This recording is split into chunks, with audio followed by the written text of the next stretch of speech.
Anuradhapura cool care solution අපායතනය විසින් ක්වීන්ස්ලෑන්ඩ් විලා hotel එකට කරපු අලුත් ඉන්සුලේෂන් එක තමයි මේ.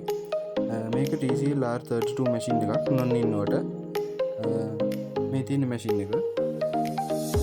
මේක අවුට්ඩෝ එක. අවුට්ඩෝ එකට බට කිට් එක, අවුට්ඩෝ බ්‍රැකට් එක, වයිට් ටේප් එක, ඒ සෙට් එකම එනවා.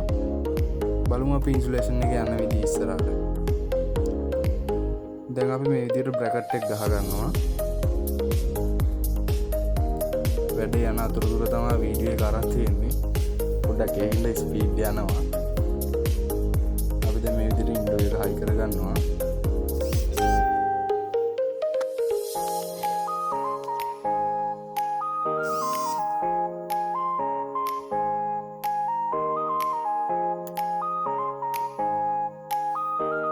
මේ විදිහට තමයි අවුට්ඩෝර් සෙට් එක වදින්නේ.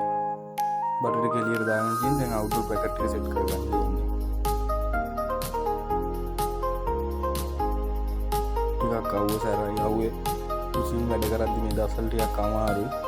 මේ විදිහට අපි බ්‍රැකට් සෙට් එක සෙට් කරනවා. අපි කෙලින්ම හෑන්ඩ්මේඩ් බ්‍රැකට් එක නෙවෙයි දාන්නේ.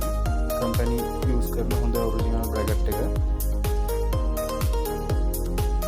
මැෂින්ස් දෙකක් කස්ටමර් අපෙන් ඉල්ලලා තිබ්බා. මේ විදිහටම වැඩේ යන්නේ. ටිකක් රැ වුණා වැඩේ ඉවර කරද්දි මේ විදිහට තමයි අපි අවුට්ඩෝ එක ගත්තේ.